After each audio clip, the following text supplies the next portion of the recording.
Баталгаажуулалтын байгууллагын ихтгэлийн техникийн орны 25 оны 12 дугаар сарын 22-ны өдрийн хуралдааны тэмдэглэл зааснаар ISO IEC 17121 ISO IEC-TS 21-9 стандартын шаардлага хангасан Monsertif компани менежментийн тогтолцооны баталгаажуулалтын газрыг авилгын эсрэг менежментийн тогтолцооны баталгаажуулалт гүйцэтгүүлэхээр 28 оны 1-р сарын 28-ны өдрийг хүртэл итгэмжилсгүй үндэсний итгэмжлийн төвийн дарга Ням Эрдэнэ.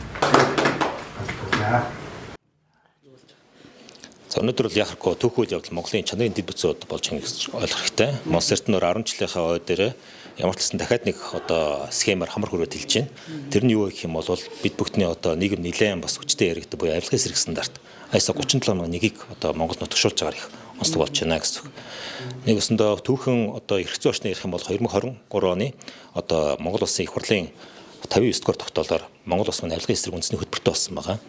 Тэгээ 2024 оны 46 дугаар тогтоолоор ямар ч авилгын эсрэг үндэсний хөтөлбөр төр уялдуулсан ажлын авилгын эсрэг үйл ажиллагааны төлөвлөгөө маань батлагдсан байна. Тэгээд тэр төлөвлөгөөн дээр үндэслээд авилгын үндэсний хорооноос ямар ч авилгын эсрэг олон улсын стандарт ISO 37001 стандартыг үндэсний стандарт болгоё. Үүгээр бас тогтолцооны байгууллагуудыг бас бий болгоё. Төрийн өмч компаниудаа баталгаажуулалт процессыг явуулъя гэдэг ерөнхийдөө чиглэл нэрсэн байх нь. Гэхдээ бид 2 жилд бас ажилласан үндсэн дээр ямар ч лсэн бол үндэсний Монгол хүнтэй Монгол хэлээрээ Монголын хуультай нийцүүлсэн хөтөлбөртөөгөө нийцүүлсэн үнэлгээч нь аудиторуудаа сурагч багш нараа бэлтлээ. Тэгээ энэ дээр бас үндэсний итгэвчний төв маань нэлээд хүчтэй оролтой ажиллаа. Энэ оны бас 9 сард Аз нохын талын АПАК-ийн сургалт бас болж бид нар чадхаа дийшлүүлснээр Монгол улстай хамгийн анхны бас цорын ганц гэсэн юм байгаа.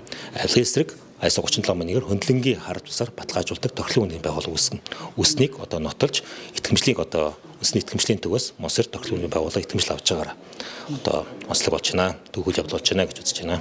Тэгээ экосистем буюу чанарын дэд бүтц ярьд юм а. Тэр нь өнөөдөр хүртэл ерөөсө бүрдээг байсан гэж хэлж болох юм байна.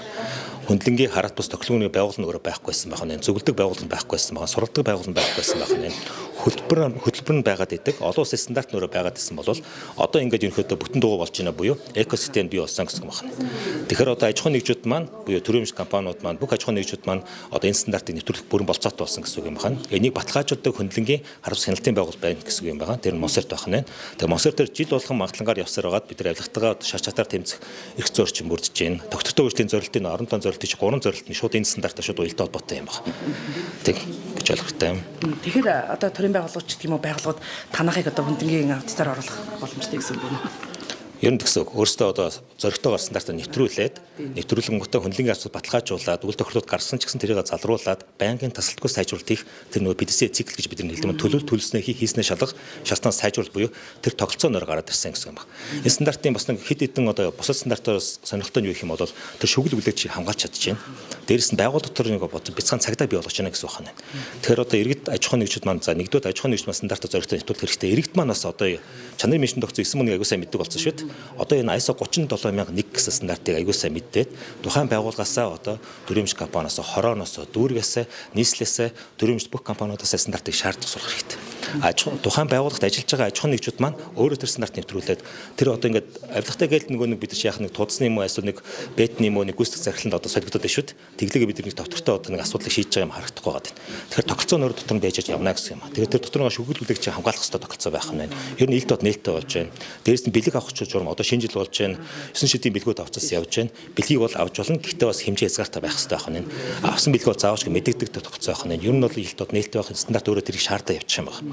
Тэгээ тасалдгүй сайжруулалт өөрөө бий болсноор сайн байна. Хэвлэл мэдээллийн байгууллага та бүхэн ч бас энэ стандартыг ерөнхийдөө нэвтрүүлсэн аж ахуйн нэгжүүдийг сайсан соён гэрээ сурчлах процессыг явуулах хэрэгтэй.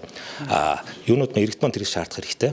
Аж ахуйн нэгжүүд маань энийг зоригтой бас явах хэрэгтэй. Тэгээ шинээр залуучууд маань ажилд орохдоо ч гэсэн танах ийм стандарт нэвтрүүлсэн үү гэдгийг бас судалж агаад ажилд орох юм бол тэр нь өөрөө тухайн байгууллагад илүү авилгын эсрэг соёлтой байна гэдэг нь өөр гарч ирнэ. Энэ бидний бас олон улстай стандартыг чинь бас нэг гол сайхан худалдааны сат дотор ойлгохдаг гэдэг шүү дээ.